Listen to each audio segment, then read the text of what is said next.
hey, the maths that I learned in school right now is very relevant to me. I can use everything outside. No. Did you? Do you know how many years I learned maths? I've been doing it in my college. And even in my college, I have to take again. It's like a lot of theories coming on maths 2, maths 1, whatever you say, and we calculate it, spend all the time with maths every day doing assignment, homework. But right now, what I'm doing is that 1 plus 1 equal to 2. That's the basic one that I'm using actually. That's basically the one that I'm using, but it's useful. So I'm just saying that when you become a leader, remember what I'm trying to tell you today, because it's built on so many experience, same time biblical principles that we'll talk about, right?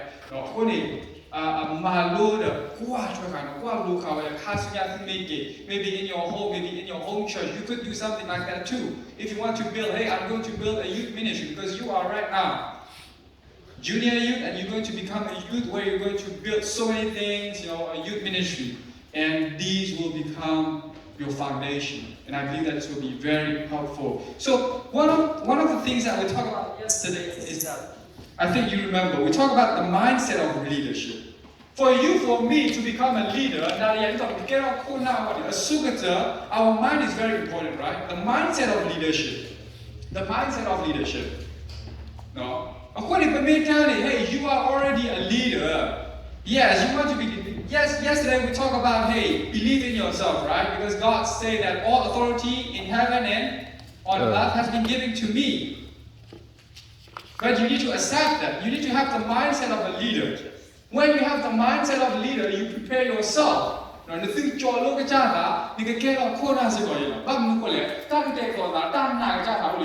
in yourself. You have that mindset in your heart. It's help you building yourself. Because when you have the mindset, you will prepare yourself. When you have the mindset, you will strive for it, you will learn for it, you will develop yourself because you have that mindset. And that mindset is the most important things that you need. But let me tell you something. When you are a leader attract potential leader. Do you see that? Do you agree with me? Because people, when they come and stick with you, they think the same as you. Only those who think the same will come and stick with you. They want to come with you because they think the same with you, and then they express feeling, or they see that the way you express feeling is the same. There are many personality types as well. I have a friend who is exactly the same with me. We don't need to tell others to do something. Hey, today let's go outside. Hey, let's go eat. We already know what other person knows because we think the same. His name was Luther.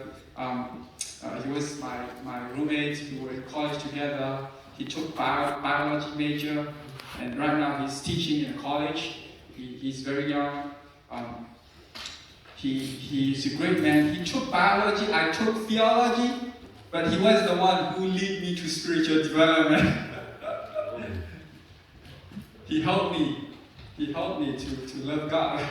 But I'm the one who took theology, the Bible, but he took biology.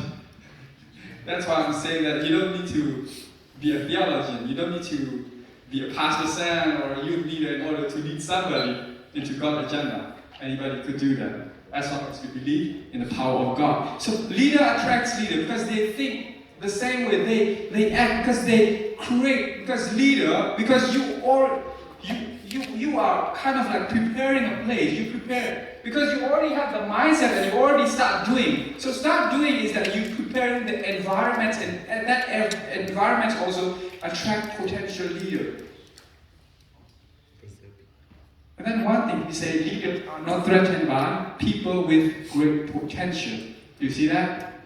This guy can do better than me. So I feel threatened. I don't want to call him. I don't want to include in the mission that I'm going to do. Hey, I'm going to do this mission. So I'm going to serve this. I'm going to organize this program. But this guy, he is so smart. I don't want to include him. Go away, man. I'm kind of like close my eye. I don't want to see him. Why? Because if he is there, he take the limelight. People follow him. Like he's very good. And whatever I'm doing, there are many flaws appears because of his involvement. because he's so good. That's why I felt threatened. But leader, a true leader will never feel threatened by that. Let me give you an example. Winning by competitive and winning by cooperation. Competitive is that they look others as enemies. They are always, I remember when I was young, we were together in a class. What we do is that we try to get the good grades. If we know something, if we read something, do you know what we did? We don't tell other people. We just do it ourselves. We study again. We take notes by ourselves. We hide away the notes that we have on the exam. We try to compete with one another. So after the result coming out, if my grade is better than that person, I'm happy. Yay, my grade is, I got the first positions. We were trying to aim to get first prize in our class. That is competitive. But one time, do you know what we did? We just studied a portion, each person, and we shared. And we combined all the notes together. We didn't have to study a lot, because by cooperation, everybody wins, everybody got full points. And everybody helped one another.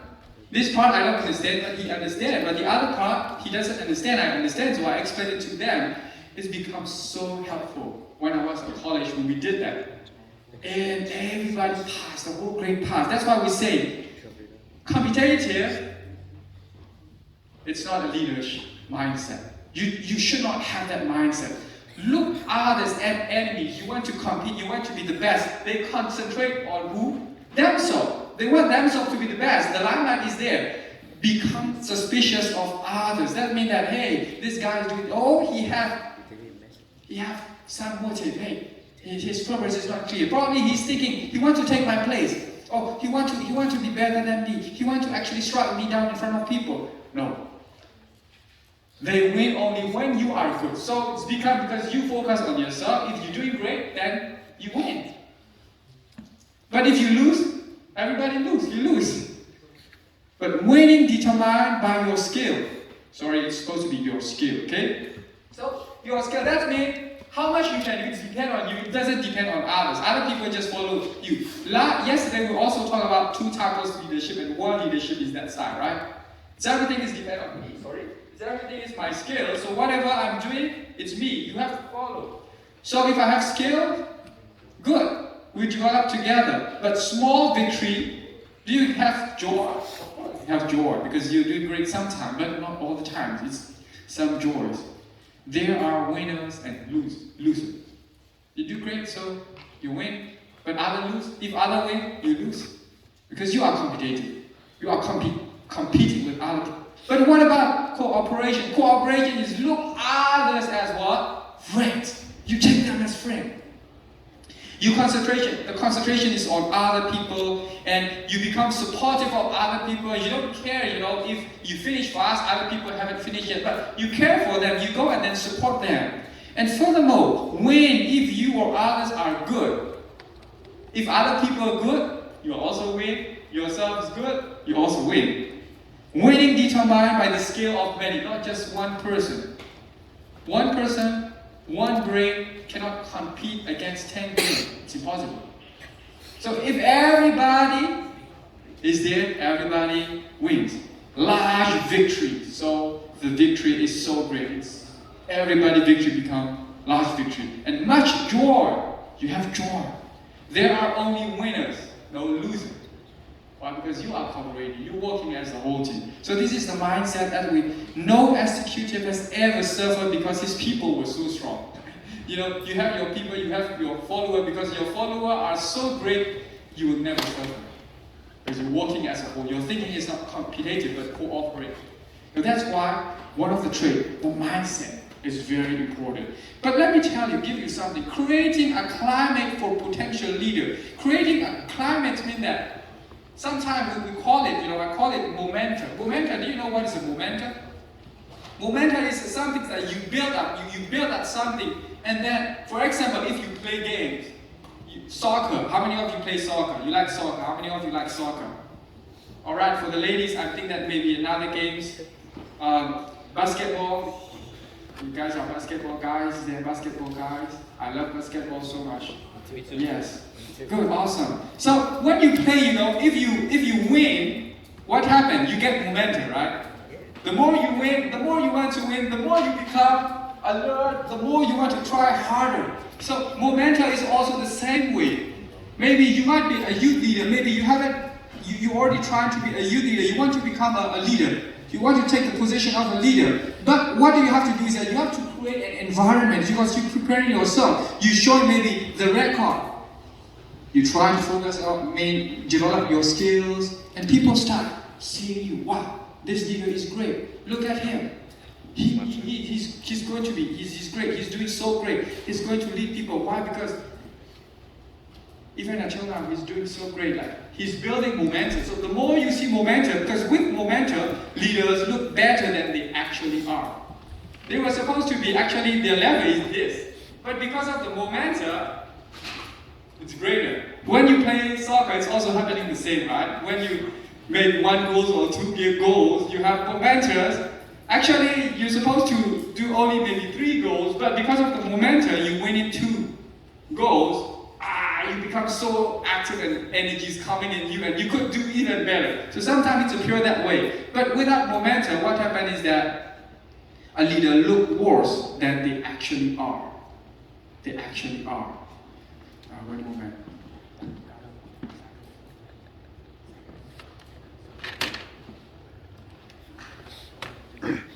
All right, so momentum is very important. This is creating. That's why, as I tell you, leader attract leader, right? So they think like them. But if you have that momentum, it's like creating an environment for leaders to come in. When they see that momentum in you, they are attracted to you. They're going to come because you have that momentum. That's why momentum is very important. When I first became a pastor, we don't have a lot of times, but let me tell you about something. When I start my journey as a pastor, I was in Georgia. I don't have a lot of people. We have right now it's about maybe with children and adults, everybody probably about 80 attendants. So we were there together, and I started to build momentum.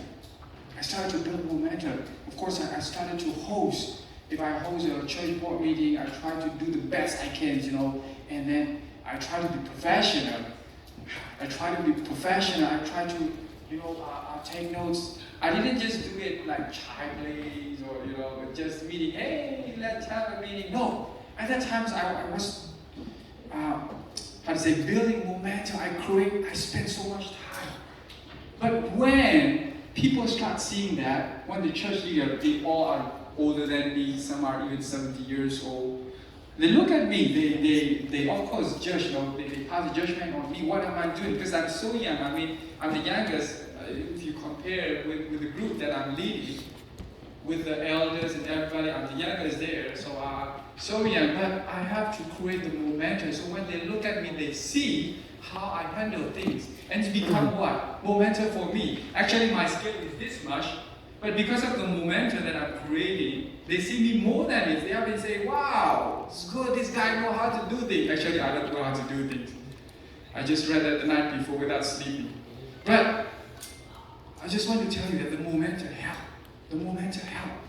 It's helped so much that it's given possible. Because the more we go, the more we learn, the more we grow. You're not going to stay the same place for all eternity. That's why you create, so it's become helpful. And your friend is going to join you because of the momentum that you have, because they see it in you. So leader must model the leadership they desire. One thing is that example is very important. Being an example. Look here, example is not the main things in influencing others. It is one of the only things. Albert, he said that. You want to lead somebody, you have to show example. There is nothing better than the example. I remember that there was a time when one guy, he saw the birds. It was snowing. A lot of snows are there. He looked at this bird. He want them to go and then rest in the barn. So he wants to open because it's cold. So he wants to lead the birds in barn. So he tried to drive away. Shoo, shoo. He's making the sound. He's trying to go here, go there. Do you know what happened to the birds? They flew away. After they flew away, Some of them got colds, even died. They were so afraid. He was thinking at that time, he wanted to become a bird. Why did he want to become a bird? Because if he becomes a bird, he will be the first person, the first bird to fly into that bunch and lead everybody there. So being an example is very important because it's also part of creating a appealing climate, as a model leadership. So you try to show. If you want a great leader, you choose your leader. You must have your own leaders, like the leaders that you follow. So when they see who you are following, then they will kind of like follow you as well. When they end up that's why the speed of the boss is the speed of the team. Because you are the leader. You are the leader. You are not follower. When you lead, you have to lead. Have you ever seen the song leader? The song leader will come up and then wait for you to sing first, and then they will sing with you, along with you. They don't do that, right? They're going to tell you the song. They're going to lead because it's a lead. A leader, wherever you are, you have to take the position of a leader. Next thing, focus on potential leader and the mission. Another thing is that, hey, if you are a leader, if you're already taking the role, you have to believe in other people as well. The person that you training, your friends maybe, you want them to be part of your cooperation, you understand that, right? If you don't believe, what's going to happen? When a leader does not believe in us, success is very difficult for us to achieve. To ensure success, identify the potential in each future leader and cultivate it. You have to cultivate it. Cultivate the potential. Believing means that they might make a mistake. Your friends might make a mistake that, struck you, maybe give you a hard time. But you believe in them. They're making mistake now doesn't mean that they will make mistake in the future. They can learn, grow up. But you believe in them and then creating that environment on them, it's very important. The next thing I want to focus on this. Focus on the potential leader needs. When you are building a team, as a leader, what do? You focus on their need. What do they need? What are they desire? Because that individual drive, determination, and desire, not generally talent. Okay, that person may have talent, but not generally talent, led to extraordinary success. What did Jesus do? Jesus filled the need of other people, right? Jesus fulfilled the need of other people. When he chose disciples, he's also what disciple needed to try to fill that first. Not just trying to drive, hey, let's walk together, let's go, hey, you have great potential, let's do together. No, but what does person need? You have to focus. What is your need? According to that need, if you fulfill them, then they will do better. They will be a part of you. So in my pastoring ministry, I tell you, I was there, if the families, if they are not healthy, they're not coming to church. If they're sick, they are not going to come to church. And if their family is not doing great, they're not going to help in ministry. What do you have to do? You have to fill that need first. Help them to have a better health. Help them to be better in their families. Encourage them. Even if you can't help, try to be there, be friends with them. And then they will start following you. Because you feeling their need, when it's fulfilled, is going to help you to be a part of you. This is not about building team, okay? So you are building team because nobody can do alone. Yesterday we already talked about that. We have so many people, but if it's 1,000 people with one, it's impossible. The more people you have, the more leaders you will need. That's how you create. Even in school setting, you have to do the same. When you become a leader, you have to do the same. If you are a youth leader right now in your church, listen carefully. These are all building the team, and that's how it's going to help you. Look for a leader within the person. When you choose the people, you have to look inside, not outside. You have to look inside and then choose. You need to have a vision. But sometimes if you do that, you have to pray a lot, okay? Because you cannot do that without praying so much. You have to look for what? Some of the things that inside is that you have to look for positiveness, servanthood, growth potential, follow through, loyalty, integrity. If the person that you choosing doesn't have integrity, it's going to be very hard because they are not open. I mean, they are not trustworthy. They will just do something. I mean, if they don't have big picture, they're not going to become a leader because you are creating a team, a leader team, where you want to achieve something, right? To work for something.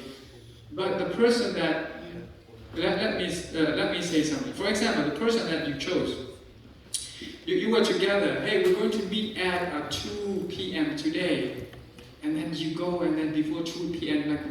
like this morning, I did right. I was late. I'm very sorry. I apologize for that. I'm supposed to be early, right?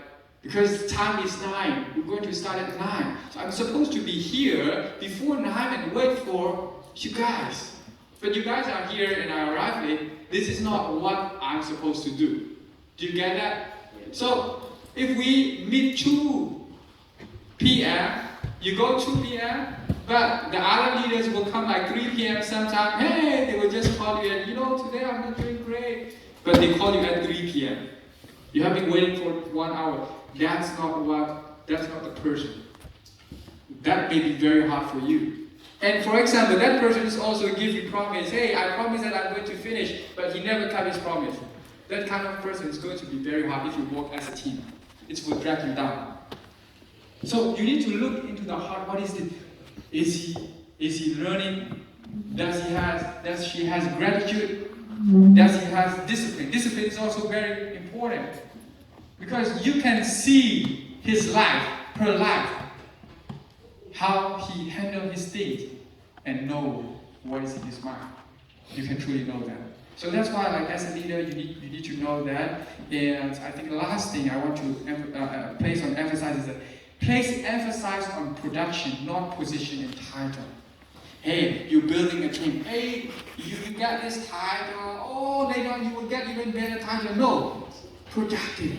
Even if they are not a leader, hey, you don't have a good title, don't worry about that. Why? Because we are building on productive. So we're going to produce whatever good effects will be going. So that's how we do it. So the last thing, lead, don't manage. Do you know what is manage? And lead, what is different? Lead is that you lead with a vision. You have a clear mind of where you are going. But manage is something that you don't have a clear mind, you just manage people, trying to, hey, you do this, you do that, but you don't know what you are doing. You need to have a clear vision in order to take somebody, and you don't manage, you lead them. You lead them. Okay? So spend more effort on the farming team than the free agents. What it's trying to say is that you have to spend more time in the leader team, the team that you've been having. Because you are building a team, right, to do something. So you spend more time training them. You don't spend more time than there are other people. A lot of people will come and show you, hey, I'm interested in this. You have your own team, but other people also, hey, I'm interested in it. Can I come and join? So you spend so much time in these kind of people, you waste your time to help your own teams and develop them.